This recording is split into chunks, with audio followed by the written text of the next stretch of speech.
بسم الله الرحمن الرحيم. Ya. Bismillahirrahmanirrahim. Assalamualaikum warahmatullahi wabarakatuh. Alhamdulillahirabbil alamin wassalatu wassalamu ala nabiyyina Muhammadin wa ala alihi wa ashabihi ajma'in. Amma ba'd. Alhamdulillah, segala puji bagi Allah Subhanahu wa taala yang senantiasa memberikan kita taufik dan hidayahnya sehingga kita bisa senantiasa menyempurnakan segala kewajiban dan ketaatan kita kepada Allah Subhanahu wa taala. Dan salat serta salam kita aturkan pada baginda Nabi kita Muhammad sallallahu alaihi wasallam yang telah menyampaikan syariat Islam kepada kita semua sehingga kita bisa beribadah kepada Allah Subhanahu wa taala dengan apa yang diridhai oleh Allah Subhanahu wa taala. Dan insyaallah di sore hari ini kita akan bahas tentang perkara yang perlu untuk kita ketahui terutama bagi para wanita, yaitu adab dan akhlak wanita muslimah. Yang mana apabila kita berbicara tentang adab dan akhlak, maka tentu kita kembali kepada apa yang dibawa oleh Rasulullah sallallahu alaihi wasallam. Karena Rasulullah SAW adalah seorang yang memiliki akhlak yang mulia, dan juga apa yang dibawa oleh Rasulullah SAW adalah kebaikan bagi kita semua. Di mana Allah Ta'ala mengatakan, "Wa ma arsalnaka illa rahmatal alamin." Dan tidaklah kami utus engkau Muhammad kecuali sebagai membawa rahmat bagi seluruh alam. Maka hendaklah seorang wanita senantiasa mempelajari Al-Quran dan hadis Nabi SAW agar dia bisa memiliki akhlak yang mulia yang menjadikannya menjadi hamba yang diridhai oleh Allah Subhanahu wa taala. Dan di mana Rasulullah SAW ini telah memperingatkan para wanita bahwasanya mereka ini bisa memfitnah para laki-laki. Ya, maka hendaklah para wanita ini memiliki adab dan akhlak yang baik, ya, sehingga dia tidak memfitnah lawan jenisnya. Di mana Rasulullah SAW ya, bahkan mengatakan, "Al-mar'atu 'aurah, fa idza kharajat istashrafa syaitan." Dalam hadis yang diriwayatkan oleh Imam Tirmidzi, ya, dari Ibnu Mas'ud radhiyallahu ta'ala bahwasanya Rasulullah SAW bersabda, perempuan itu aurat dan apabila mereka keluar maka dia dihiasi oleh syaitan. Maka termasuk di antara adab yang harus diketahui oleh para wanita, ya, hendaklah mereka berusaha yang menutupi dirinya. Karena asalnya wanita adalah aurah, dan juga ketika mereka keluar maka syaitan menghiasinya, yang fitnah bagi para laki-laki. Ini yang harus selalu diingat. Dan sampai para wanita, ya, jangan sampai kalian menjadi fitnah yang akan menyebabkan para laki-laki terjatuh ke dalam kemaksiatan. Maka hendaklah apabila kita bertakwa kepada Allah Subhanahu wa taala, hendaklah kita berusaha untuk mengikuti apa-apa yang diperintahkan oleh Allah Ta'ala dan Rasulnya. Karena apa yang diperintahkan oleh Allah Ta'ala dan Rasulnya adalah kebaikan untuk kita semua. Ya, di mana Rasulullah SAW diutus adalah membawa rahmat bagi seluruh alam. "Wa arsalnaka illa rahmatal alamin." Dan tidaklah kami utus kau Muhammad kecuali sebagai membawa rahmat bagi seluruh alam. Nah, dan termasuk di antara apa yang diperintahkan oleh Allah Ta'ala dan Rasulnya, yang mana ini adalah kebaikan juga bagi kita semua. Di mana Allah Ta'ala memerintahkan para wanita untuk senantiasa di rumahnya. Ya, ini adalah perintah dari Allah Subhanahu wa taala pada para wanita untuk senantiasa di rumahnya dan tidak sering keluar kecuali kalau memang ada hajat, ada kebutuhan di dalam sebagaimana yang Allah Ta'ala tegaskan surat Al-Ahzab ayat ke-33, di mana Allah Ta'ala mengatakan waqarna fi buyutikunna wa la tabarrajna tabarrujal jahiliyatil ula. Dan tetaplah kalian di rumah-rumah kalian dan janganlah kalian bertabarrud bagaimana wanita jahiliyah bertabarrud.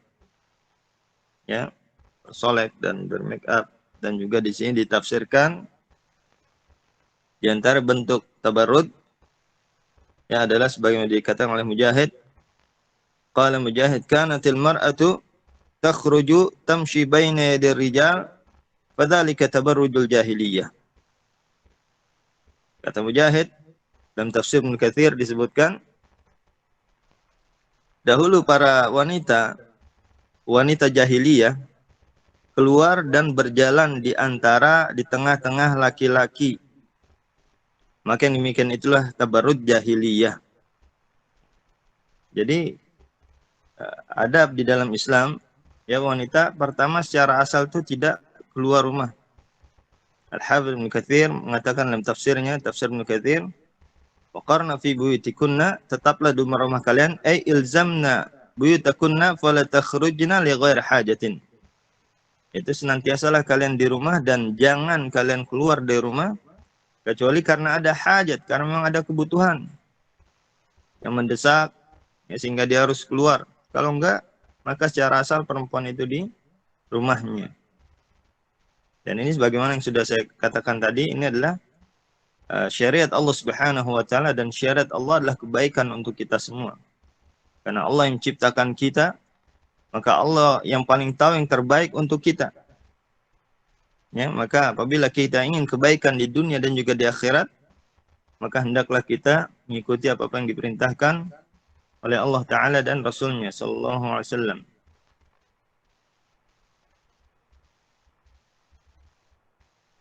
Ya, ini disebutkan surat Al-Ahzab ayat ke-33.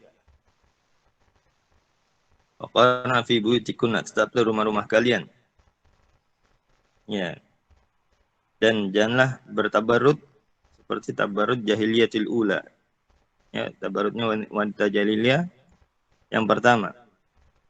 Dan kata Mujahid di antaranya adalah ya wanita yang dahulu itu senantiasa berjalan ya, berbaur dengan laki-laki, dan inilah tabarrudnya jahiliyah ya, berjalan di tengah laki-laki.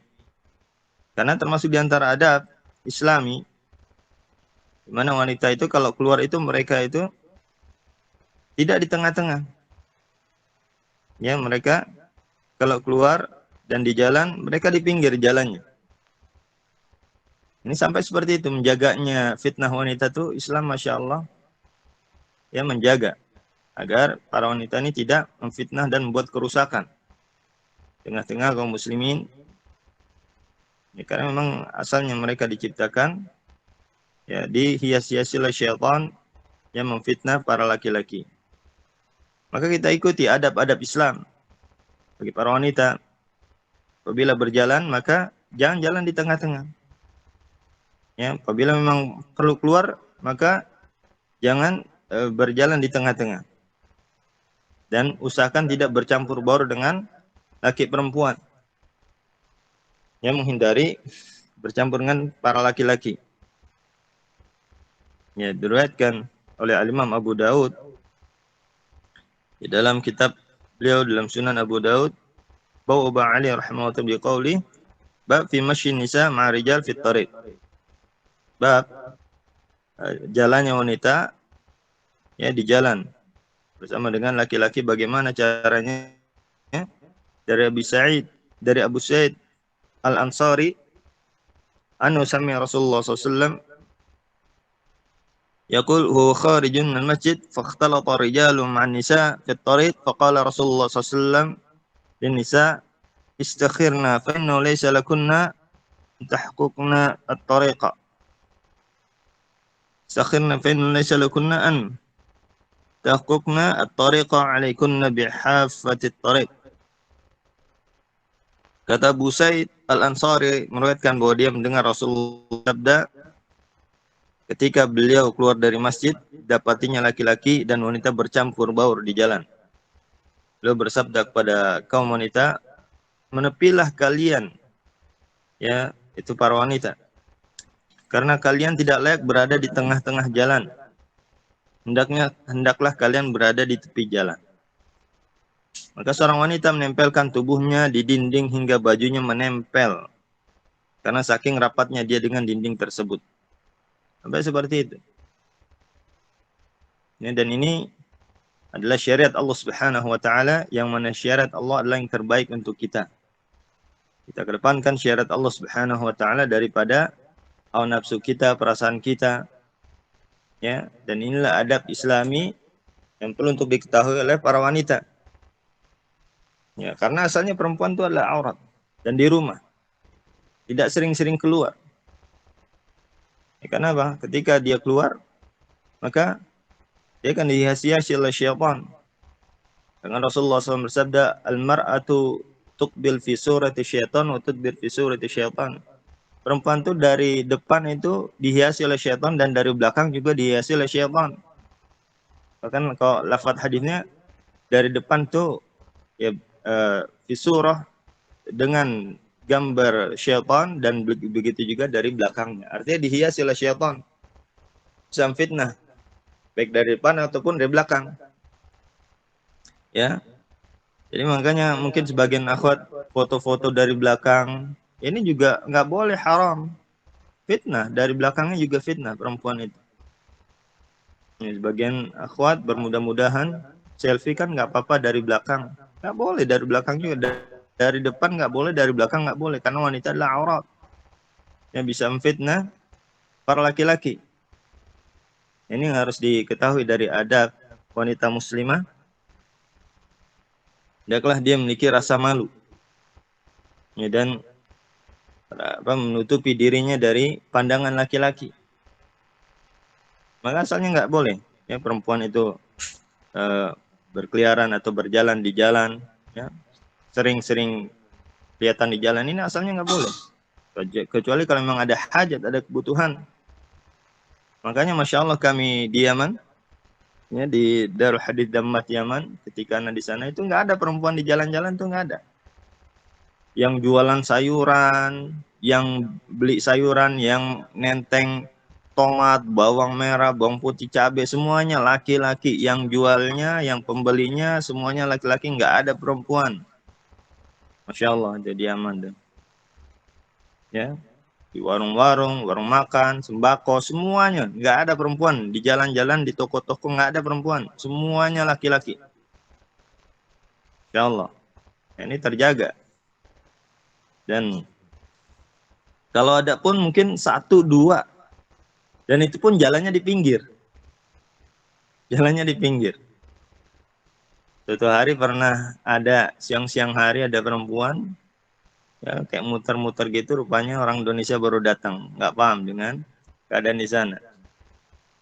Dan ini yang seharusnya adab Islami. Wanita tuh nggak berkeliaran di jalan, ya, sering-sering keluar rumahnya, tapi di rumah. Ya, ketika kami di sana baru ketika waktu zuhur, asar, maghrib, baru para wanita keluar ke masjid bersama dengan mahram-mahram mereka. Ya, tapi selebihnya nggak ada, di luar di jalanan nggak ada perempuan itu. Dan ini yang seharusnya adab Islam itu seperti itu. Tapi kalau wanita sering keluar, maka keluarnya mereka itu, ya subhanallah, itu memfitnah. Yang fitnah para laki-laki. Makanya Islam mengajarkan agar meredam fitnah para wanita adalah merintahkan mereka untuk senantiasa di rumah. Dan tidaklah keluar kecuali ada hajat, ada kebutuhan. Ya memang ada kebutuhan. Ya karena fitnah wanita ya adalah fitnah yang sangat besar bagi para laki-laki. Karena Rasulullah SAW bersabda dalam hadis riwayat Imam Bukhari Muslim dari Usama bin Zaid radhiyallahu taala anhuma, dari Nabi SAW bersabda, qala ma taraktu ba'di fitnatan hiya dharu 'ala rijal min nisa. Aku tidaklah meninggalkan fitnah yang lebih membahayakan bagi para laki-laki, ya, melebihi daripada fitnah wanita. Jadi yang paling berat, paling besar fitnahnya bagi para laki-laki adalah para wanita. Oleh karena itu Allah Subhanahu wa taala yang merintahkan kita dengan perintah-perintah yang itu adalah kebaikan untuk kita semua. Dan insyaallah akan menjadikan kita menjadi hamba yang diridhai oleh Allah Subhanahu wa taala. Dan kalau kita meninggalkan suatu karena Allah Subhanahu wa taala, maka Allah akan ganti dengan yang lebih baik. Ya, di mana Rasulullah SAW bersabda, innaka lan tada'a syai'an lillahi azza wa jalla illa baddalaka Allahu bihi ma huwa khairan laka min. Dalam hadis riwayat Imam Ahmad, ya, dan hadisnya sahih ala syart Muslim, bahwasanya Nabi SAW bersabda, sungguhnya ya, tidaklah engkau meninggalkan suatu karena Allah Subhanahu wa taala kecuali Allah akan ganti dengan yang lebih baik. Ya, kalau kita meninggalkan sering-sering keluar rumah, maka Allah akan memberikan yang terbaik untuk kita. Berikan kebaikan-kebaikan kepada kita. Ya. Maka insyaallah ini yang harus selalu kita ingat. Diamnya kita di rumah, pertama kita ingat diamnya kita di rumah adalah karena ini adalah perintah Allah Subhanahu wa taala. Dan Allah Subhanahu wa taala yang menciptakan kita, berikan rizki kepada kita, mengatur segala urusan kita, memudahkan segala urusan kita. Maka sudah sepantasnya kita sebagai hamba Allah, ciptaan Allah, makhluk Allah, kita mentaati Allah Subhanahu wa taala. Kalau ada orang ngasih kita misalnya setiap bulannya atau seharinya 10 juta, kira-kira kita mau nggak mentaati apa yang dia perintahkan? Pasti. Ya, jangankan gitu. Misalnya kita kerja di perusahaan, sebulannya 50 juta misalnya, kira-kira kita akan mentaati nggak apa yang diperintahkan perusahaan? Pasti. Suruh datang jam segini, ikut. Suruh nggak boleh keluar, nurut. Suruh harus di kantor dari jam ini sampai jam sekian, nggak boleh keluar, nurut. Ya, itu aja paling cuma berapa 50 juta. Padahal Allah Subhanahu wa taala itu memberikan semua nikmat yang ada pada kita semuanya dari Allah. Setiap hari itu bukan cuma 50 juta, bahkan ratusan juta.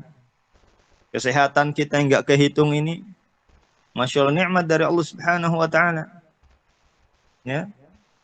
Orang ada yang sakit kanker jantung dan sebagainya, habis ratusan juta. Kita alhamdulillah dikasih kesehatan. Itu nikmat luar biasa itu. Tidak ternilai. Setiap harinya kita bisa nafas dengan nikmat, dengan segar, bisa sehat, masih bisa berjalan. Orang banyak terbaring di kasur. Ini Masya Allah nikmat luar biasa kalau kita pikir. Ini semua dari Allah Subhanahu wa taala yang memberikan kepada kita semua nikmat yang ada pada kita. Kata Allah, "Wa ma bikum min ni'matin faminallah." Nikmat apa saja yang ada pada kalian semuanya dari Allah. Ini yang kita ingat. Ya. Kita ingat bahwasanya Allah yang memerintahkan kita untuk di rumah karena Allah yang menciptakan kita, Allah yang memberikan rezeki kepada kita, Allah yang memudahkan segala urusan kita. Maka sudah sepantasnya kita untuk mentaati Allah Subhanahu wa taala pada firman Allah taala, wa qarna fi buyutikunna wa la tabarrajna tabarrujal jahiliyatil ula. Dan tetaplah rumah-rumah kalian, para wanita. Dan janganlah kalian bertabarrut keluar rumah bagaimana wanita jahiliyah itu keluar rumahnya.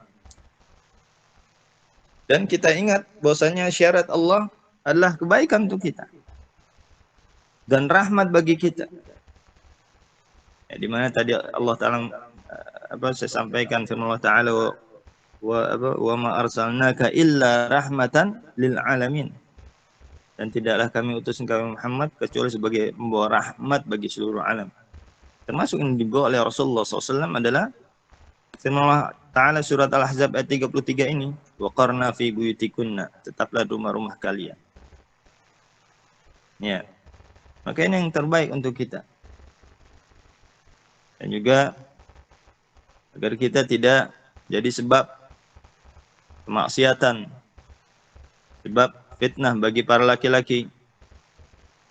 Ya, maka kita berusaha untuk jaga diri ya, dari memfitnah para laki-laki dengan sering keluarnya kita keluar dari rumah kita. Maka ini adalah fitnah. Karena asalnya perempuan adalah aurat, maka ketika dia keluar, ya, dia menampakkan auratnya dan dihiasi oleh syaitan sehingga memfitnah para laki-laki. Dan kita ingat kalau kita meninggalkan suatu karena Allah, Allah akan ganti dengan lebih baik. Ya, kita menjaga diri kita tidak keluar rumah, jaga diri kita untuk tidak keluar rumah, maka Allah akan memberikan kepada kita ketenangan, keimanan, ketakwaan. Kalau ada yang mungkin mengatakan kalau nggak suka keluar rumah, ya kampungan atau norak, atau hidupnya nggak bahagia, atau nggak gaul misalnya, maka kita katakan yang terbaik adalah syariat Allah Subhanahu wa taala.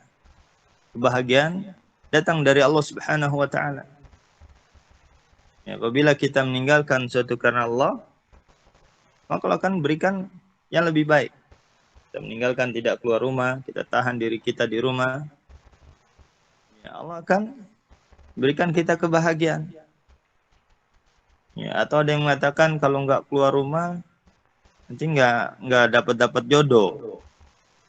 Ya, ini kadang banyak bisikan-bisikan syaitan yang buat para wanita akhirnya mereka keluar rumah. Padahal kalau kita ikhlas karena Allah Subhanahu wa taala meninggalkan keluar rumah, maka Allah yang akan memberikan kita jodoh yang terbaik bagi kita insyaallah taala. Dan Allah taala mengatakan al-khabithatul khabithin wal khabithun al-khabithat wat thayyibatu lit thayyibin wat thayyibuna lit thayyibat. Dan perempuan jelek dengan laki-laki yang jelek. Dan juga laki-laki yang jelek untuk perempuan yang jelek. Dan wanita-wanita yang baik maka untuk laki-laki yang baik, dan juga laki-laki baik untuk perempuan-perempuan yang baik. Maka apabila kita jaga diri kita dengan adab Islami, senantiasa di rumah, jaga ketakwaan, kesolehan, maka Allah akan kirim kepada kita jodoh yang terbaik insyaallah dunia akhirat.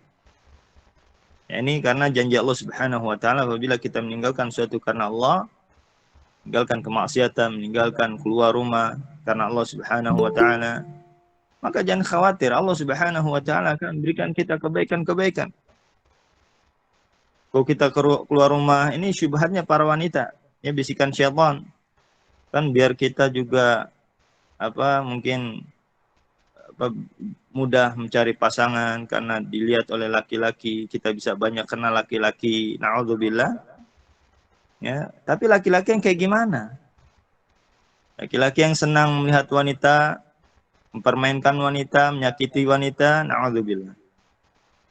Laki-laki yang senang bermaksiat, apakah itu yang kita inginkan? Ya, tentu tidak. Ya, maka dengan kita menjaga diri kita dengan ketakwaan pada Allah Subhanahu wa taala, Allah akan memberikan kita yang terbaik.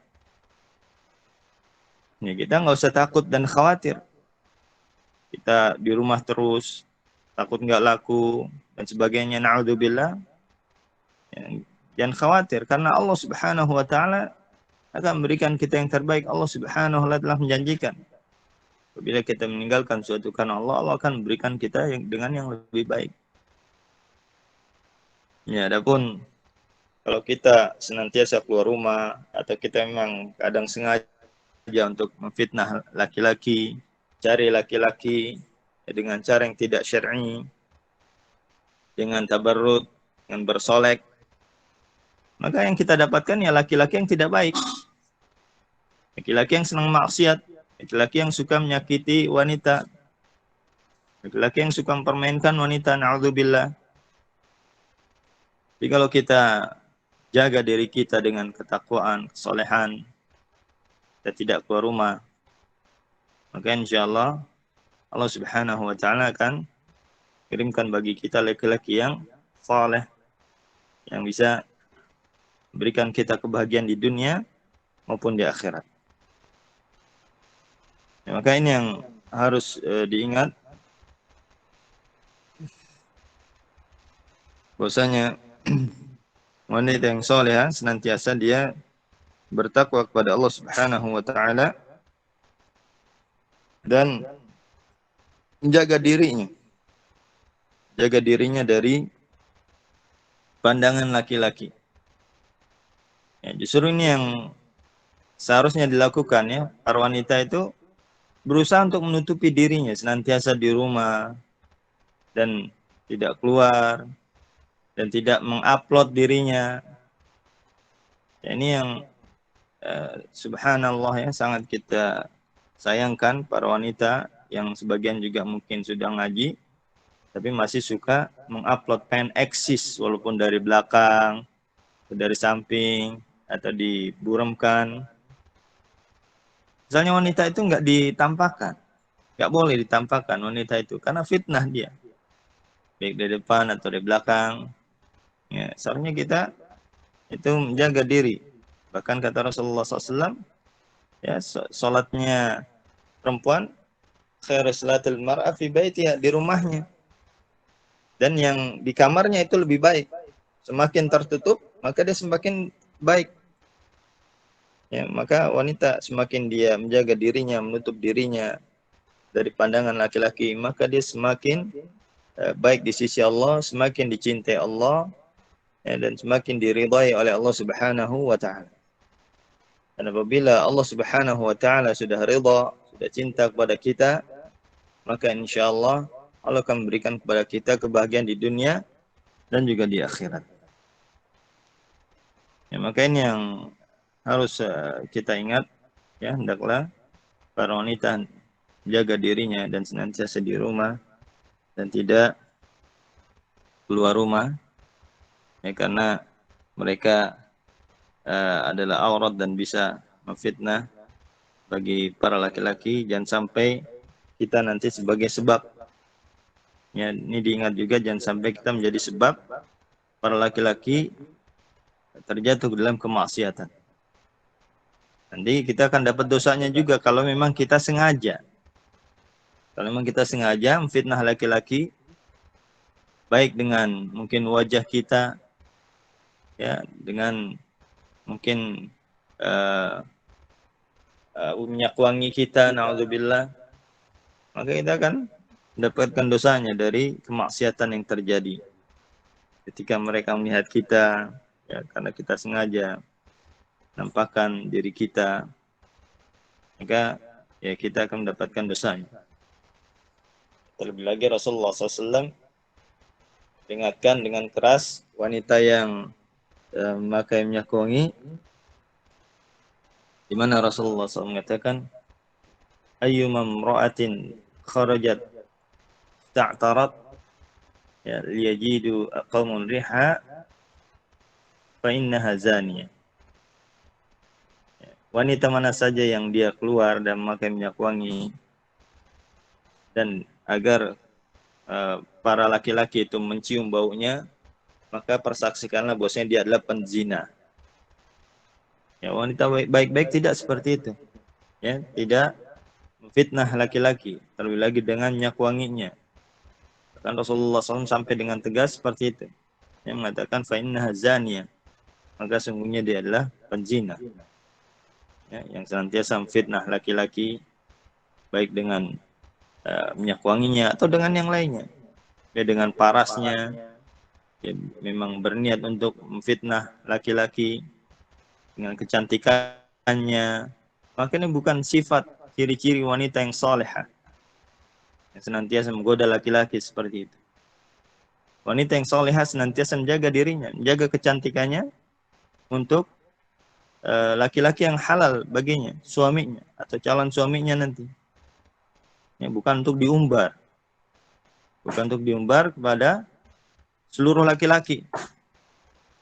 Ya, dan kalian apabila meninggalkan hawa nafsu kalian yang mungkin wanita, ingin supaya dipuji, ingin supaya disanjung, ingin supaya dibilang cantik, kalian tinggalkan keinginan itu, kalian ikhlas karena Allah, ya, membuat mengkhususkan kecantikan kalian untuk calon suami kalian, maka insya Allah Allah akan berikan pada kalian yang terbaik. Ya, Allah akan memberikan pada kalian pasangan hidup yang terbaik dunia akhirat insya Allah Ta'ala. Jadi kalau kalian bermudah-mudahan atau memang sengaja membar kecantikan kalian, ya, dan agar laki-laki melihat kalian, memuji kalian, maka yang akan datangi kalian adalah laki-laki yang senang kemaksiatan, senang melihat kecantikan dan melihat kemaksiatan aurat para wanita. Tapi kalau kalian menjaga diri kalian, ya, senantiasa menjaga kecantikan kalian khusus untuk yang halal bagi kalian, maka Allah akan memberikan yang terbaik. Ini diingat. Agar Allah Subhanahu wa taala senantiasa memberikan kepada kita yang terbaik di dunia dan juga di akhirat. Ya, mungkin ini saja yang bisa Anda sampaikan. Ya, sebelum tutup mungkin ada yang mau ditanyakan. Falyatafaddal. Alhamdulillah, jazakallah khairan. Eh, Syukron Ustadz atas materi yang disampaikan. Masya Allah, ini eh, membuat kita tersadar betapa pentingnya menjaga kehormatan wanita dan juga menjaga aurat ya di depan para laki-laki ya atau lawan jenisnya. Taib, pada kesempatan sore hari ini ya, seperti yang tadi disampaikan oleh Ustadz Ridho bahwa kita buka kesempatan untuk ada yang ingin bertanya, kami persilahkan. Tafadol.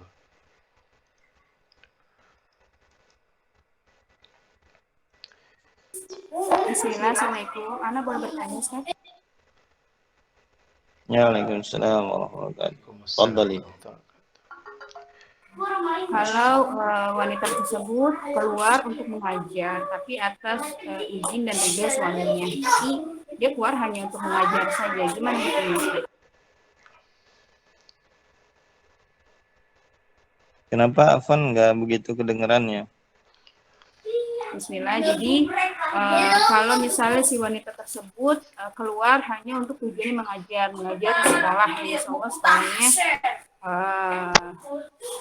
tidak terdapat ikhtilat dan segala macam, dipisah antara laki-laki dan perempuan, dan si wanita tersebut keluar atas izin dan ridho suaminya.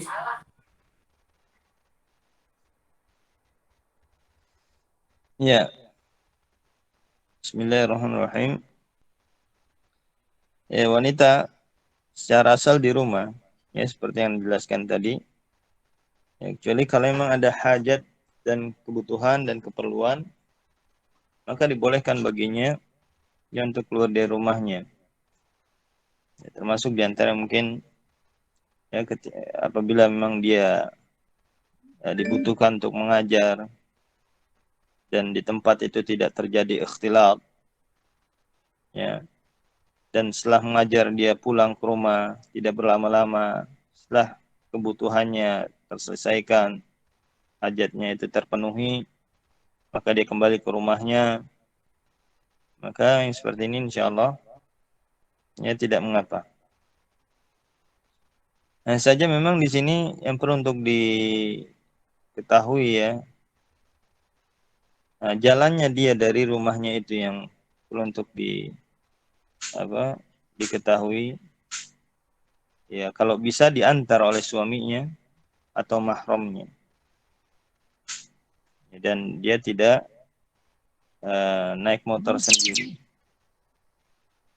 Karena ya ketika dia naik motor itu menjadi perhatian, ya, dan juga dia ya pakaiannya pun karena tertib angin, jadi kan dia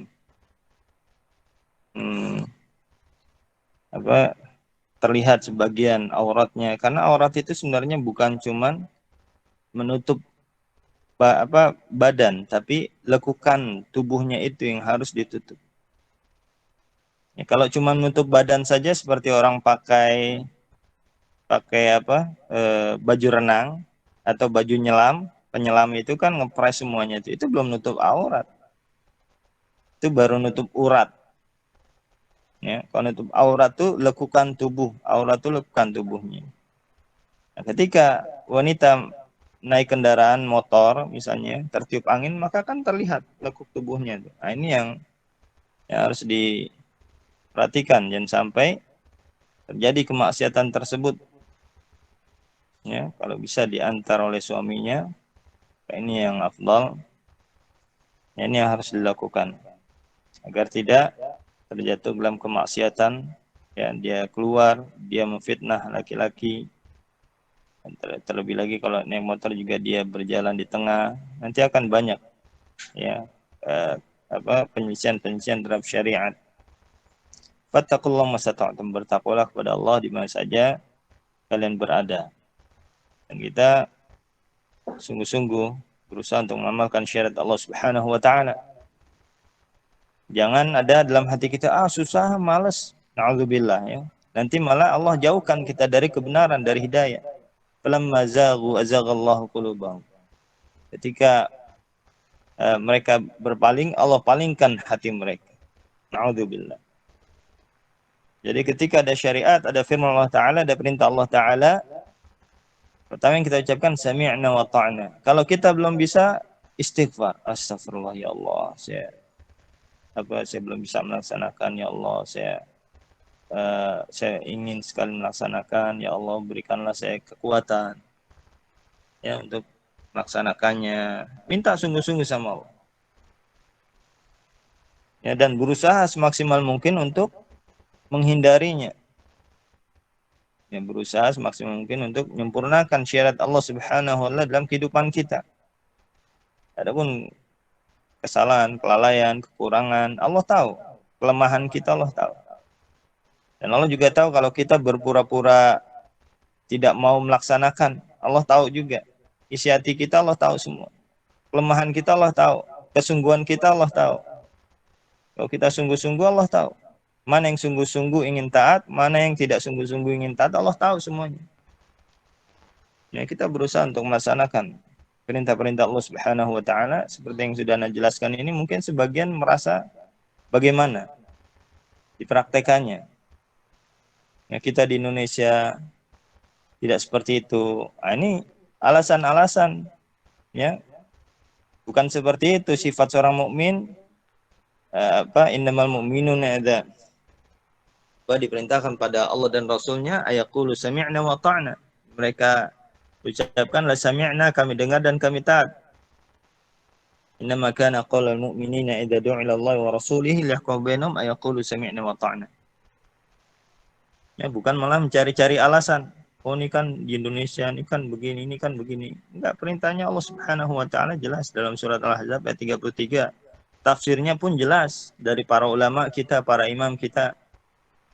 Ya, mereka merintahkan para wanita untuk di rumah dan tidak senantiasa keluar rumah kecuali kalau memang ada hajat, dan ketika keluar pun dijaga adab-adabnya, tidak berjalan di tengah jalan tapi berjalan di pinggir jalan, dan senantiasa menjaga auratnya. Ya, bahkan yang keluar dengan minyak wangi saja Rasulullah bilang penzina, apalagi ketika keluar dia nampakkan auratnya. Maka kita berusaha bertakwa kepada Allah Subhanahu wa taala dan menyempurnakan syariat Allah pada diri kita, keluarga kita, maka Allah akan memberikan kebaikan-kebaikan pada kita insyaallah taala. Ya Allah taala. Nah, boleh bertanya lagi, Ustaz? Iya, boleh, Bu. Bagaimana hukum wanita yang suka yang lagi fenomenal saat ini ya, suka datang ke kajian tanpa dikawal oleh mahramnya, dan kajian didatangi Kenapa, hanya Bu? satu Afwan hati. nggak kedengaran. Suara ada back sound-nya, suaranya agak ini samar. Jadi Anda mau bertanya Ustadz, bagaimana hukum bagi wanita yang datang ke kajian tapi tanpa mahram? Misalnya kan biasanya wanita itu datang ke kajian misalnya dan Ustadz ini yang lagi terkenal gitu, tapi kiraan untuk akidah tuh mereka nggak datang gitu. Gimana hukumnya Ustadz? Wanita datang ke kajian misalnya? Ya. Jadi asalnya ya memang mahram itu yang wajib memang ketika dia safar.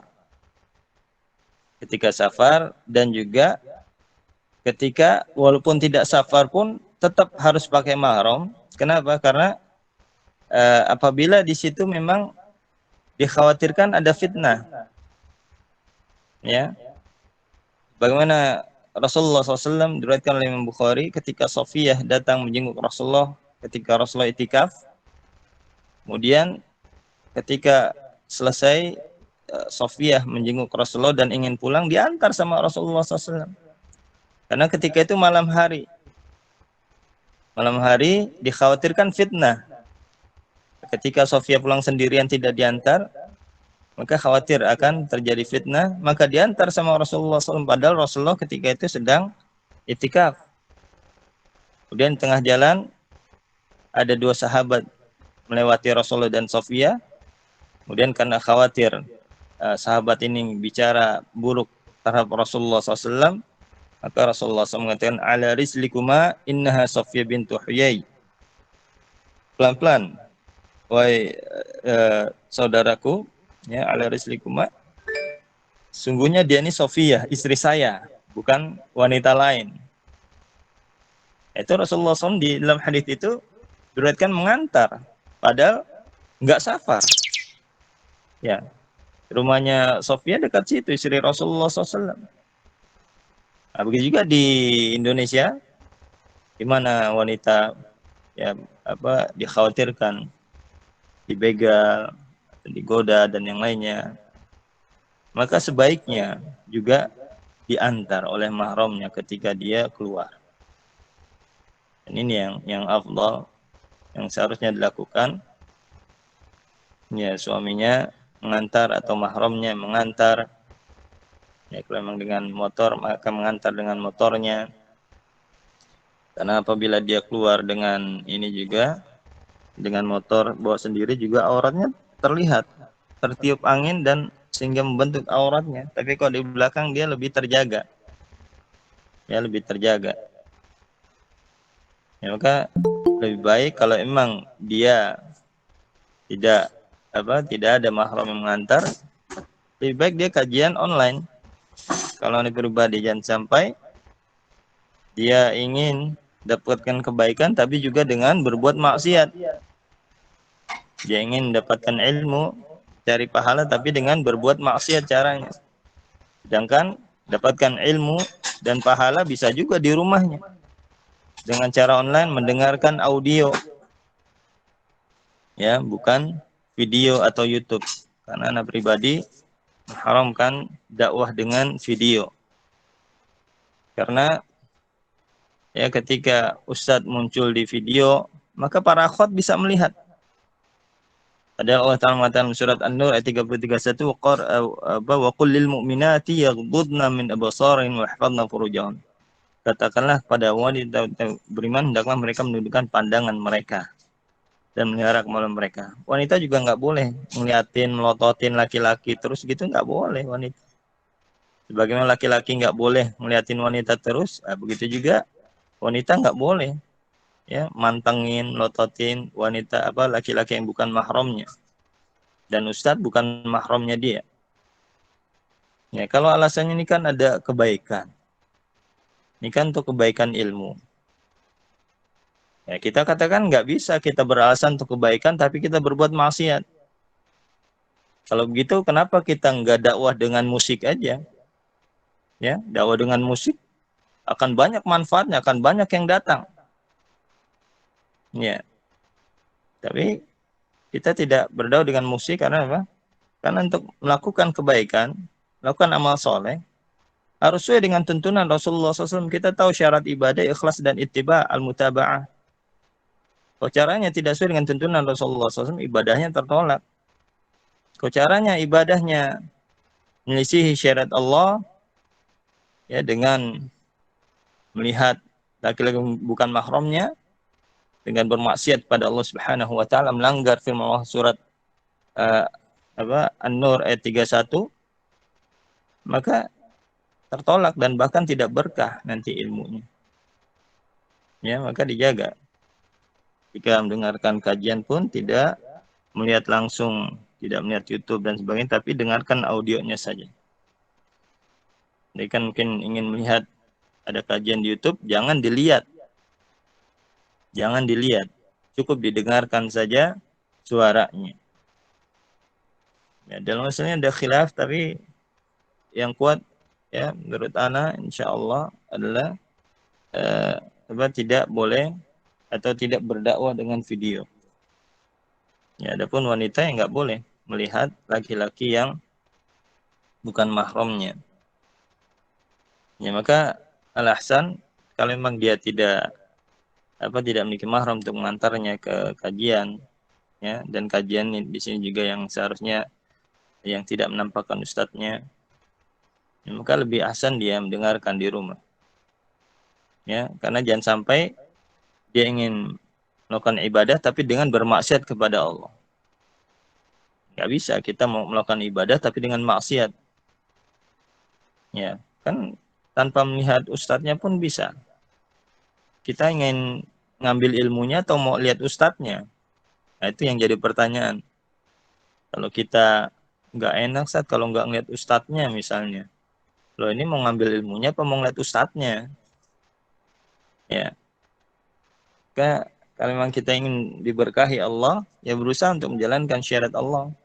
Perintah-perintah Allah untuk menundukkan pandangan dilaksanakan.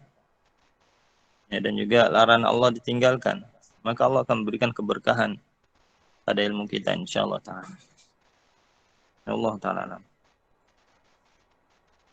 Syukran Ustaz, jazakallahu khairan. Wa jazakillahu khairan.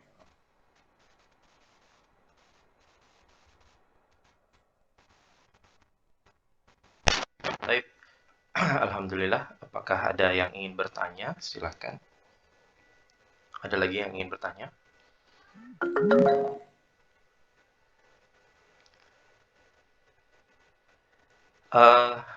Kalau begitu, Ana ingin bertanya, Ustadz. Afwan. Bagaimana ini terkait dengan adik-adik kita ini, Ustadz? Bagaimana adab adik-adik kita ini terhadap gurunya, dan juga bagaimana sebagai seorang wanita muslimah bisa menggapai syurga gitu ya, amalan-amalan apa ataupun dari adab dan akhlak tersebut bisa menghantarkan mereka meraih ridhonya Allah dan surganya Allah, begitu Ustaz. Iya.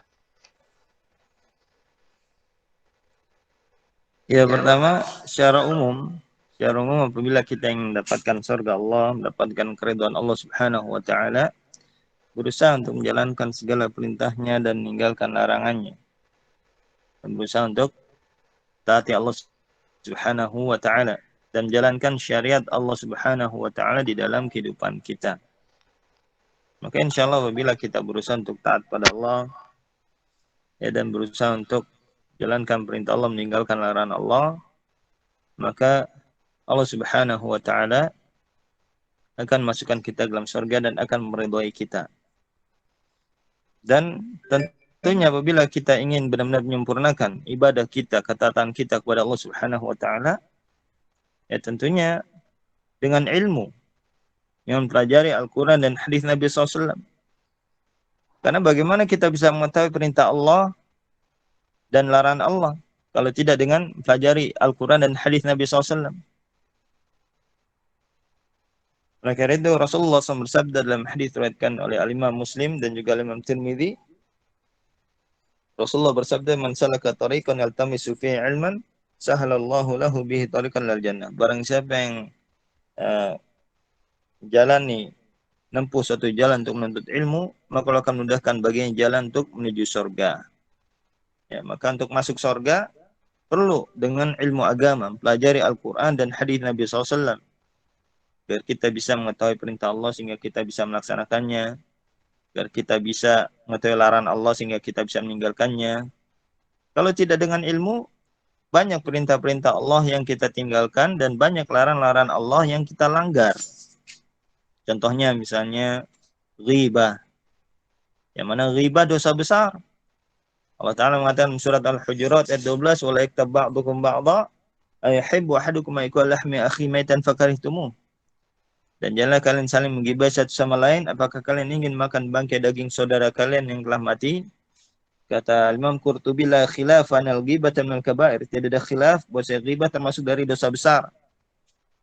Dan ghibah kata Rasulullah, dzikruka akhaka bima yakrah. Kau menyebutkan kejelekan saudaramu yang tidak dia sukai. Dan termasuk di antara ghibah, diriwayatkan oleh Imam Tirmidzi dari Aisyah, kata Aisyah, hasbuka Safiyana qasirah. Cukup bagimu Safiyah, dia itu pendek. Cuman bilang pendek, kata Rasulullah, qad qulti kalimatan lamujjad bimal bahr lamazadhu. Kau telah mengucapkan satu kalimat, satu ucapan yang apabila campur dengan air lautan maka akan jadi keruh dan bau busuk. Cuman bilang pendek. Kita mungkin berapa kali bilang si fulan ini malas, banyak makannya, banyak omongnya, cerewet, yang ngomongin orang. Kita setiap hari mungkin ngomong seperti itu. Ya, setiap hari kita terjatuh ke dalam dosa besar. Kalau dengan tanpa ilmu agama, kalau kita tidak paham, tidak belajar, berapa banyak media sosial ngomongin orang semuanya ghibah itu. Pemerintah gini, si fulan begini. Setiap hari di omongan kita, si fulana itu ininya bedaknya menor banget. Bibirnya menor banget. Bedaknya make upnya tebal banget, bibirnya menor banget. Itu kayak gitu ghibah, itu nggak boleh. Kacamatanya kegedean. Pakaiannya atas bawah nggak necis, nggak sama, norak. Itu semuanya nggak boleh. Ya. Cuman bilang pendek, ya nggak boleh. Hidungnya pesek, jelek, hitam, nggak boleh kayak gitu. Dan itu bisa masuk dosa besar karena merendahkan kehormatan saudaranya, menghinakan kehormatan saudaranya. Dan padahal Rasulullah SAW mengatakan, diriwayatkan oleh Imam Abu Daud ketika Rasulullah depan Ka'bah, ma 'azamaki wa 'azama hurmataki, walakin hurmatul mu'min a'zam minki. Betapa besar kehormatan kau ya Ka'bah, kan tapi kehormatan seorang mukmin lebih besar daripada kehormatan. Kita bisa bayangkan bagaimana mulianya Ka'bah, terhormatnya Ka'bah, tapi seorang mukmin lebih mulia, lebih terhormat di sisi Allah Subhanahu wa taala. Kehormatannya lebih besar daripada kehormatan Ka'bah. Maka enggak boleh kita rendahkan. Maka ketika seorang merendahkan saudaranya, terjatuh dalam dosa besar. Karena hakikatnya kehormatan seorang mukmin ini sangat besar di sisi Allah Subhanahu wa taala. Nah, kalau kita enggak paham, enggak belajar, mungkin setiap hari kita melakukan ghibah, melakukan dosa besar. Ya, dari sini kita menunjukkan pentingnya ilmu kalau ingin masuk surga. Dan juga kalau tanpa ilmu kita ibadah, bukan dapat pahala, malah dapat dosa. Dengan tanpa ilmu kita ibadah bukan dapat pahala, malah dapat dosa. Dalilnya surat Al-Ma'un di mana Allah Ta'ala mengatakan fawailul lil musallin, celaka bagi orang yang sholat. Ya. Para ulama tafsir yang lainnya mengatakan neraka wail bagi orang yang sholat. Masuk neraka malah sholat. Kenapa? Alladzina hum an sholatim sahun, itu orang yang lalai dalam sholatnya. Lalai di sini apa kata Al-Hafidz Ibnu Katsir? Imma an waqtiha fayuakhirunaha ila akhiriha daiman aw ghaliba. Lalai dari menaikkan rukunnya, lalai dari mengakhirkan waktunya sampai akhirnya senantiasa atau kebanyakannya. Wa imma an adai arkaniya bi syurutiha, atau lalai dari menaikkan rukun-rukunnya dan syarat-syaratnya, atau dari kekhusyuan dan mentadabburi maknanya. Ini semua dengan ilmu. Dengan tanpa ilmu nggak tahu kita syarat-syarat sholat, rukun sholat, kaifiat sholat yang benar sesuai dengan sholatnya Rasulullah SAW. Tidak bisa kita khusyuk memahami bacaan sholat kecuali dengan belajar. Maka kalau dengan tanpa ilmu, ya kita melakukan ibadah bukan dapat pahala malah dapat dosa. Terjatuh dalam kebid'ahan, ya melakukan amal ibadah tapi justru malah mengantarkan kita ke neraka. Nauzubillah. Maka wajib bagi siapa saja yang ingin masuk dalam surga Allah Subhanahu wa taala, ingin menjadi hamba yang diridhai oleh Allah Subhanahu wa taala, wajib baginya untuk bersungguh-sungguh di dalam pelajari Al-Qur'an dan hadis Nabi sallallahu alaihi wasallam. Ya, barakallahu fikum. Anak santri ada yang mau nanya Ustaz? Ya, afwan Ustaz. Ustaz, Assalamualaikum. Waalaikumsalam warahmatullahi wabarakatuh. Ustaz, apakah kita boleh ikut lomba di tempatnya Aisyah binti Abi Bakar di Bogor, dan di sana tidak ikhtilat, dan di sana insya Allah tidak ada campur baur antara laki-laki?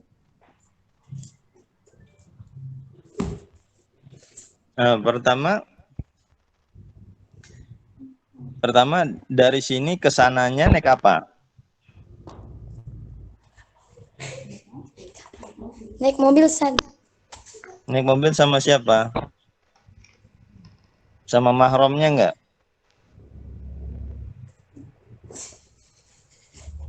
Enggak, Ustaz. Karena posisinya para santriwati di sana kan sebagiannya safar ya, Pak Yudi. Safar nggak, Pak Yudi? Iya betul, Ustaz.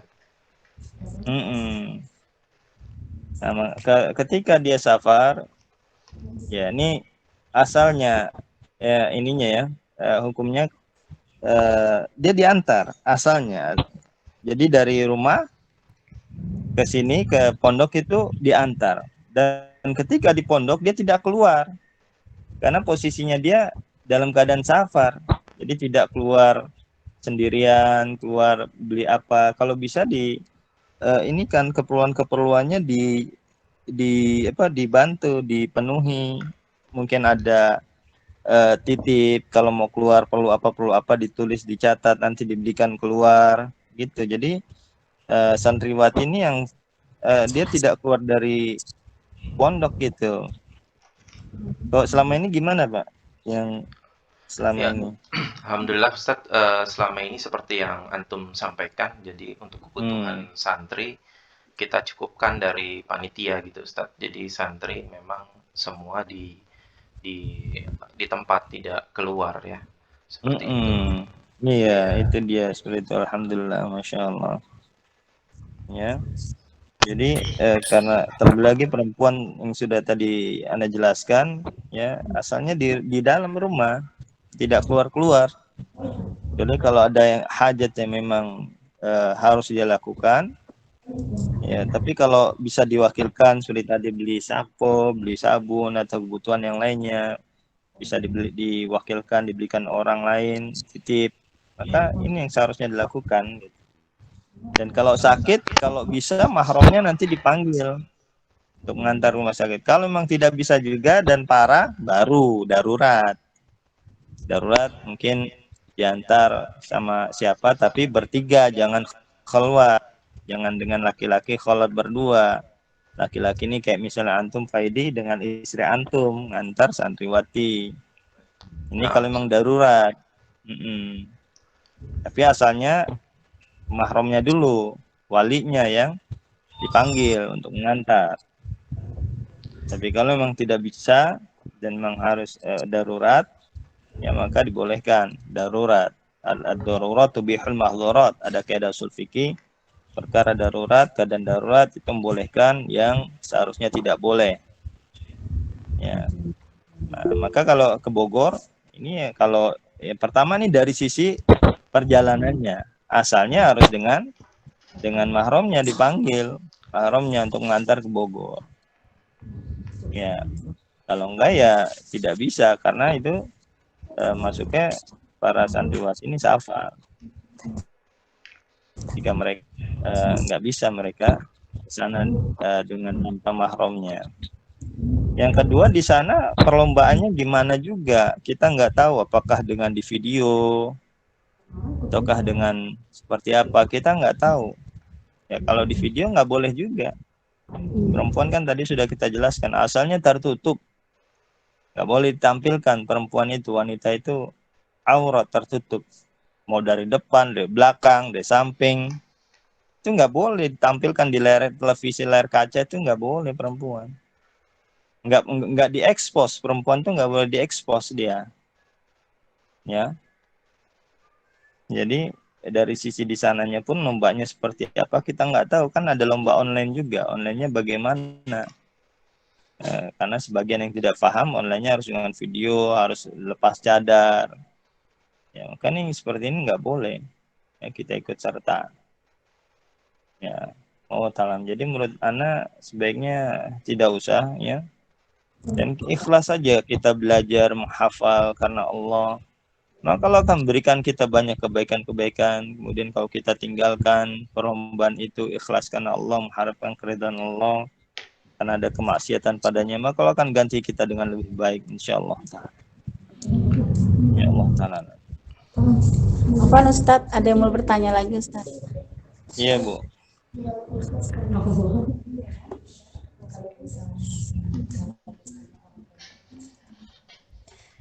Kalau misalnya, apa nih Ustaz, Ana mau nanya. Iya. Kalau misalnya Ustaz, orang tuanya ikut mengantar juga, itu boleh Ustaz? Orangnya mengantar, di sana gimana itunya? Lombanya gimana? Kita nggak tahu di sana apakah dengan di video ataukah dengan bayar. Kalau bayar berarti ini judi kalau bayar. Kita nggak tahu perlombaannya nih gimana, kefiatnya. Jadi harus diperjelas dulu perlombaannya di sana gimana. Apakah benar-benar tidak terjadi ikhtilat, harus dipastikan. Ya nantinya kita malah terjatuh ke dalam kemaksiatan, malah kitanya mendapat dosa, bukan malah mendapat pahala, malah mendapatkan dosa. Ya Allah Ta'ala. Afwan Ustaz, kalau misalnya solusi untuk santri-santrinya seperti apa Ustaz? Mungkin dikala dia aktivitasnya setiap hari menghafal, apakah ada kegiatan yang membuat mereka supaya ya tadi ikhlas karena Allah untuk belajar menghafal? Manusia itu kan lemah ya Ustaz. Bisa nggak kasih solusi untuk mereka santri-santri untuk semangat lagi? Mungkin mereka ada di posisi jenuh atau apa gitu Ustaz. Ya.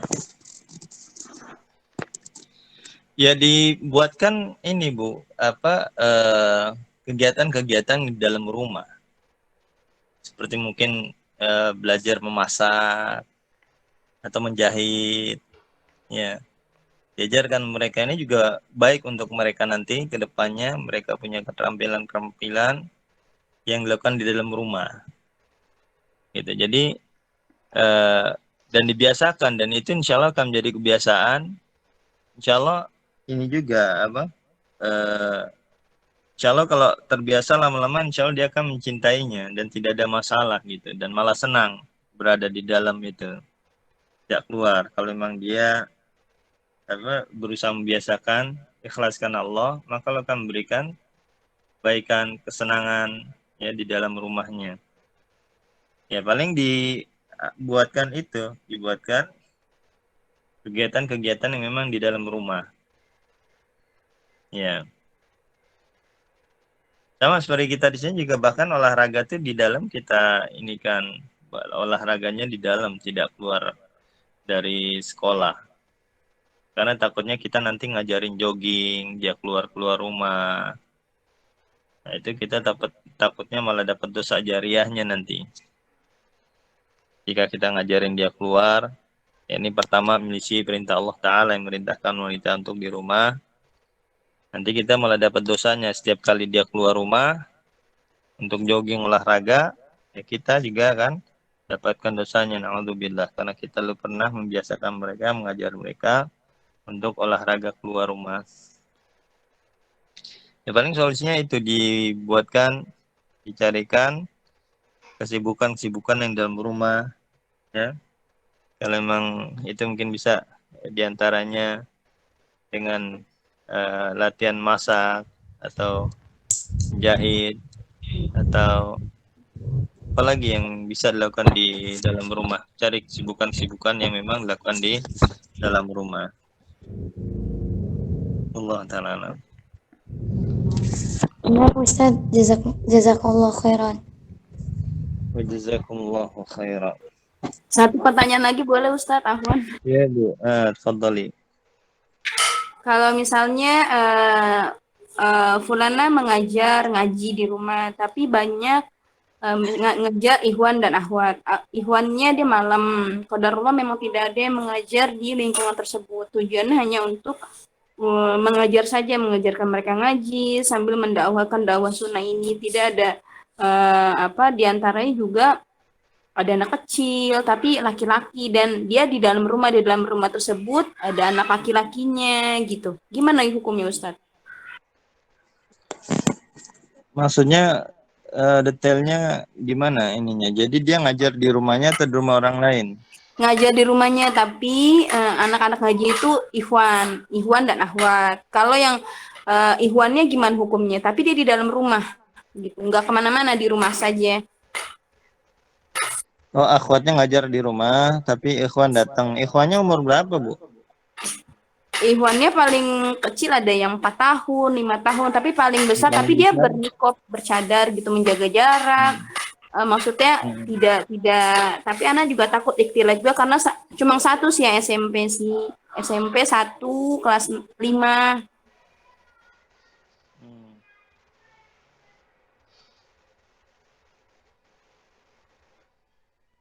SMP, oh ada yang SMP kelas berapa? Kelas 1 ya?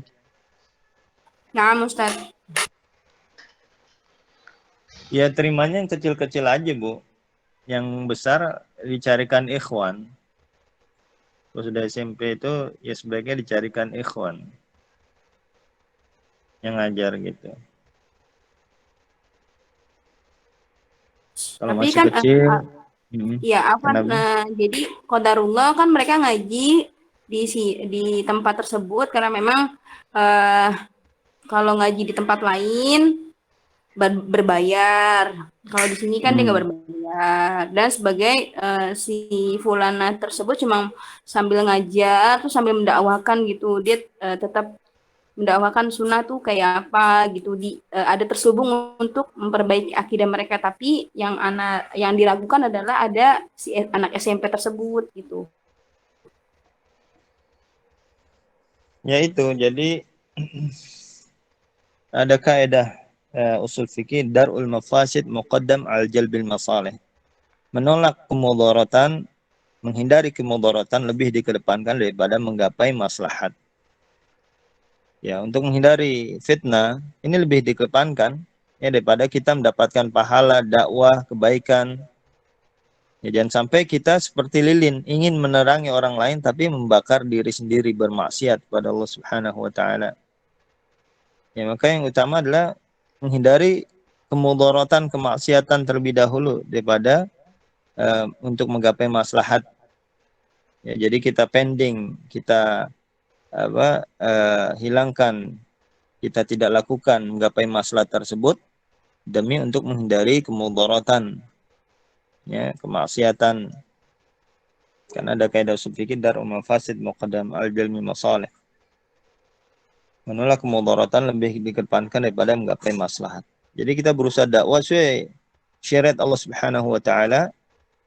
Ya, jangan sampai kita karena alasan dakwah akhirnya misi syariat Allah Subhanahu wa taala. Ya. Jadi kebaikan insyaallah akan tetap didapat ya dengan kita istiqomah di dalam berdakwah sesuai dengan syariat Allah Subhanahu wa taala. Ya, tetap kita akan mendapatkan kebaikan dari Allah Subhanahu wa taala. Allah taala alam. Nah, Ustaz, syukran. Afwan. Ya, Taib, apakah masih ada yang ingin ditanyakan? Kalau tidak ada, akan kita tutup. Bu Wika, silakan. Ada pertanyaan? Sudah tidak ada, Ustadz. Taib, alhamdulillah. Cukup. Alhamdulillah. Jazakumullahu khairan. Barakallahu fikum. Alhamdulillah. Telah kita dengarkan bersama kajian parenting, adab dan akhlak wanita muslimah bersama Ustadz Ridho Abu Hafid. Semoga Allah menjaga beliau. Dan pada kesempatan kali ini, sekali lagi, apa saja yang tadi yang sudah kita dengarkan bersama, semoga menjadikan kita untuk tambah lebih baik lagi, dan semoga kita bisa mengamalkan ilmu tersebut dan menjaga diri kita dari api neraka. Baik, kita tutup sama-sama dengan doa kafaratul majelis. Allahumma subhanaka Allahumma wa bihamdika asyhadu an la ilaha illa anta astaghfiruka wa atubu ilaik. Wassalamualaikum warahmatullahi wabarakatuh. Waalaikumsalam warahmatullahi wabarakatuh.